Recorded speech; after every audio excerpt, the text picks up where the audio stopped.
GST मुळे व्यापाऱ्यांना नेमक्या कोणकोणत्या गोष्टी सतावतायत त्यावरही एक नजर टाकूयात। सर्व प्रकारच्या बिस्किटांवरती 18% जीएसटी लागू करण्यात आलेला आहे। उच्च प्रतीच्या बिस्किटांची किंमत वाढणार नाही असंही कळतंय, मात्र ग्लुकोजच्या बिस्किटांची किंमत वाढणार।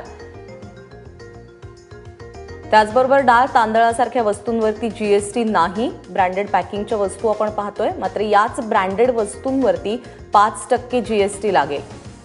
त्यामुळे याचं विभाग कसे पाडायचे हे आता व्यापाऱ्यांना कळत नाहीये। ई कॉमर्स वेबसाईटच्या माध्यमातून विक्री करणाऱ्या उद्योजकांच्या करामध्ये 1% वाढ झालेली आहे जीएसटी नंतर। घरपोच केल्या जाणाऱ्या वस्तूंच्या श्रेणीनुसार कर भरावा लागणार। घरपोच सेवा देण्यासाठी वाहतूक करणाऱ्या वाहनांना ई-वे बिल बाळगावं लागणार आहे।